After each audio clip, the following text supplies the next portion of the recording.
spend your time with Jesus.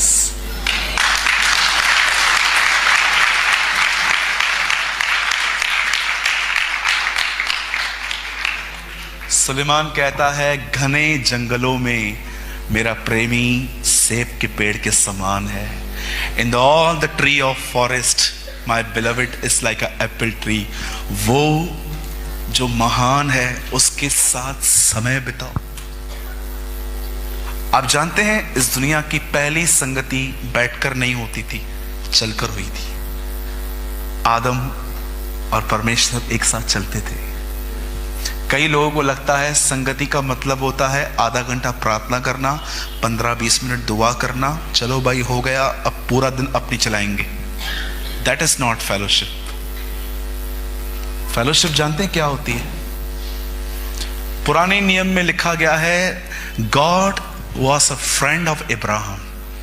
पुराने नियम में लोग परमेश्वर के दोस्त होते थे, पर नए नियम में हम उसके दोस्त नहीं है, वो हम ऐसा फेलोशिप करता है. पुराने नियम में तो परमेश्वर लोगों से विजिट करता था, हमारे साथ तो वो रहता है. समझ रहे हैं? पुराने नियम में खुदा लोगों से बाहर मिलता था, नए नियम में तो खुदा हमारे अंदर रहता है. आज मैं आपसे पूछना चाहता हूं, कितना समय आप प्रभु को देते? जरा अपने आप से पूछो. कई लोग परमेश्वर को अपना समय नहीं देते. मैं आपको बताता हूं वो क्या करते हैं. वो अपनी रिलीजियस ड्यूटी पूरी करते हैं. एक चैप्टर बाइबल को पढ़ना है, 15 मिनट दुआ करनी है, हो गया, मैं मसीह हूं. पास्टर जब भी पूछेंगे कितने लोग बाइबल पढ़ते हैं, मैं हाथ उठाऊंगा, मैं पढ़ता हूं. मैं आपको ऑनेस्टली कहूं, मैं बहुत स्लो स्पीकर हूं प्रेयर के अंदर. मैं बहुत काम की बात करता हूं. पिता, मैं दुआ करता हूं आपके बेटे यीशु के नाम में. मैं मांगता हूं अब्बा, आज मैं बहुत टफ टाइम से गुजर रहा हूं. Give me grace, please give me grace. मुझे अनुग्रह दीजिए, नहीं तो मैं नहीं निकल पाऊंगा. मैं थोड़ा स्लो हूं बोलने में. मैं बहुत मीनिंगफुल बात करने में बिलीव करता हूं. सम पीपल से प्रे हार्ड. मैं आपको कहता हूं प्रे सॉफ्ट. भागो मत. आप जब खड़े होते हो, आप इस ईमान के साथ खड़े रहो, जितना मैं पाने के लिए भूखा नहीं हूं, उतना मेरा खुदावंद मुझे देने के लिए भूखा है. इस बिलीव में करो.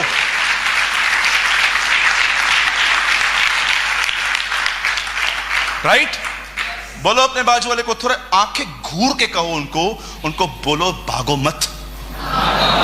आंखें घूर के ऐसे आंखें बड़ी करो, बड़ी आंखें करो, मेंढक की आंखें करके करो.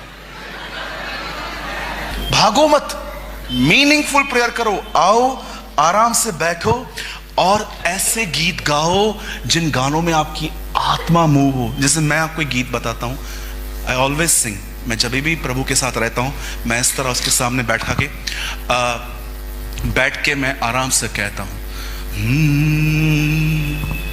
जब जा रहा अंधकार से हाथ पकड़ कर चलाया, ले आया उजियाले में, क्योंकि यीशु भला है.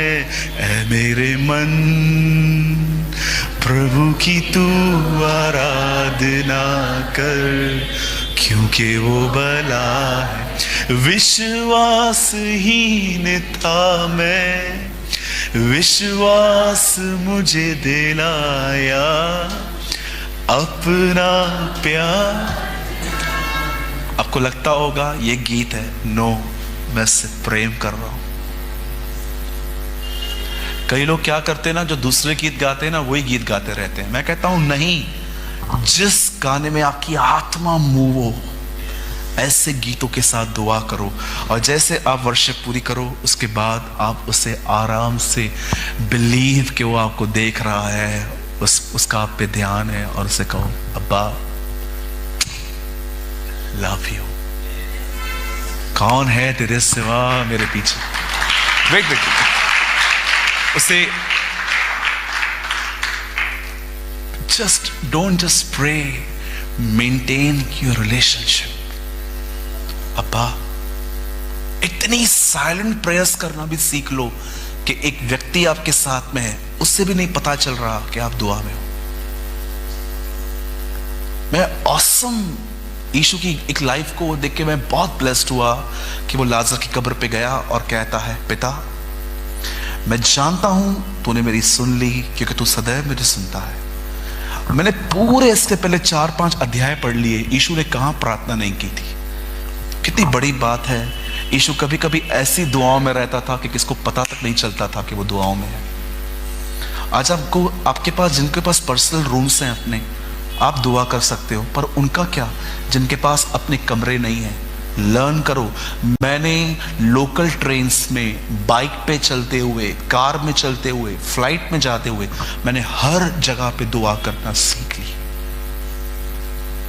मेरे लिए सिर्फ प्रेयर का एक रूम इंपॉर्टेंट नहीं है, मैं उठते बैठते दुआ करना जानता हूं। इवन आप मुझसे बात भी करोगे ना, प्रेयर कभी भी नहीं है। यीशु ने कहा, एक्चुअली वो एक अनकॉन्शियस एक्ट है, जैसे आप सांस ले रहे हो, आपको पता नहीं चलता। प्रार्थना ऐसी होनी चाहिए कि आप प्रेयर भी कर रहे हो पर आपको ही पता नहीं है। You are praying, you are praying, you are praying. किसी व्यक्ति ने मुझसे पूछा था, सूरज भाई प्रार्थना कितना समय करनी चाहिए? बाइबल में कहां नहीं लिखा है 1 घंटे प्रार्थना करो, 2 घंटे प्रार्थना करो, 3 घंटे प्रार्थना करो। बाइबल बताती है निरंतर प्रार्थना करो, प्रे ऑलवेज। और लिसन, एक मैंने ये प्रेयर की बात यहां पूरी कर रहा हूं। अब सेकंड थिंग, परमेश्वर के साथ समय। आपके हाथ में ये बाइबल है,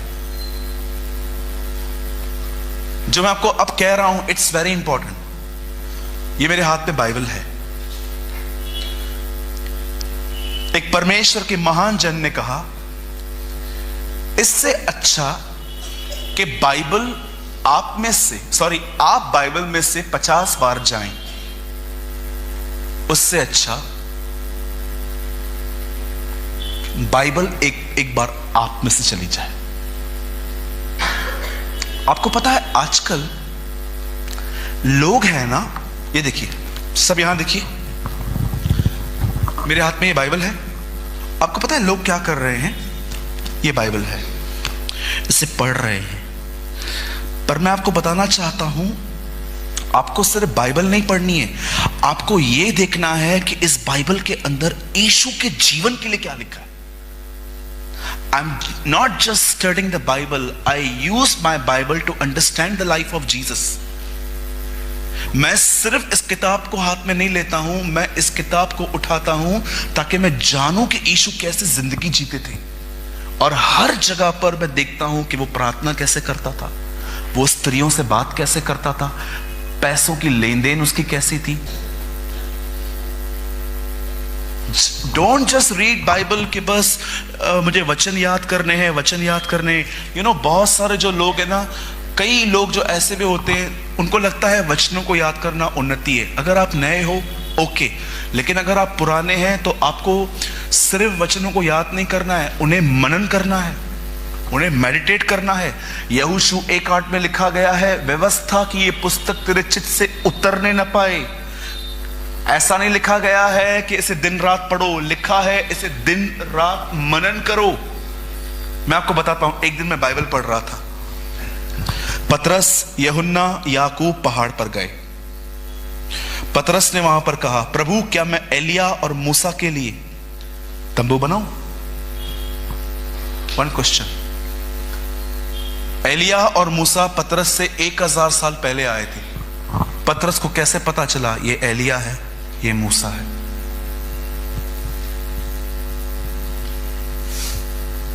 कैसे पता चला? बाइबल पढ़ते समय अगर क्वेश्चन नहीं निकल रहे तो आप समझ जाओ आप बाइबल नहीं पढ़ रहे हो। Shall I repeat again? वचन को पढ़ते समय अगर आपके सवाल नहीं है तो आप समझ जाना आप बाइबल नहीं पढ़ रहे हो। मेरे बहुत सवाल हैं आज भी। जब आप केयरफुल स्टडी करोगे ना प्रभु के वचन को अपने लिए, आपके सवाल निकलेंगे और फिर आप किसी को ढूंढेंगे कि मेरे सवालों का उत्तर दो, या तो आप पवित्र आत्मा के पास। और आप जानते हो कई जो लोग हैं जो बाइबल पढ़ते हैं पर खुदा उन पर रिवील क्यों नहीं करता? मैं आपको बताता हूं। जानते हो बाइबल किसके लिए लिखी गई है? हे पिता, मैं आपको धन्यवाद देता हूं, यीशु ने कहा, क्योंकि तूने ये बातें बालकों पे प्रकट की है। बाइबल बच्चों के लिए लिखी गई है, ऐसे लोग जो उसे पढ़ते हैं और खुदा को कहते हैं मुझे पता ना इसका अर्थ क्या है, वो उन पे रिवील करता है। पर आप जानते हैं कुछ लोग बहुत बड़े हो गए, जो लोग बड़े हो गए हैं ना, अब वो नहीं पूछते, अब वो खुद सोचते इसका अर्थ क्या होगा। ये कमेंट्री, वो कमेंट्री, इसके साइट पे जाओ, उसके साइट पे जाओ, ये फलाना, ये टीना, सबके पास जाएंगे। खुदा से पूछा है कभी? बोलिए, पूछा है उससे कभी इसका अर्थ क्या है? इसीलिए बाइबल का अंतिम किताब है रेवलेशन, प्रकाशित वाक्य। खुदा रिवील करता है लोगों पर। जानते हो किन पे रिवील करता है? जो बच्चे हैं, बड़ों पे रिवील नहीं करता है। हर वचन जो आपको नहीं समझ में आता है ना, पहले खुदावंत से पूछो और उसके बाद किसी उसके खादिम से पूछो। पहले उससे पूछो, प्रभु आप मुझे बताइए। इसीलिए यीशु ने कहा ये बच्चों की किताब है, बड़ों की नहीं। चलिए, खत्म हो गया यहां पर। कितने लोगों ने कुछ समझी आज बातें? कोई लोग फ्री हो गए किसी बातों से? परमेश्वर को अपना समय दो, कलाम पढ़ते हुए, दुआ करते हुए, उसकी आराधना करते हुए। न केवल इसमें, लेकिन ये हो जाने के बाद भी अपनी वॉक उस पर रखो। ठीक है? कितने लोगों ने कुछ समझा आज? पक्का?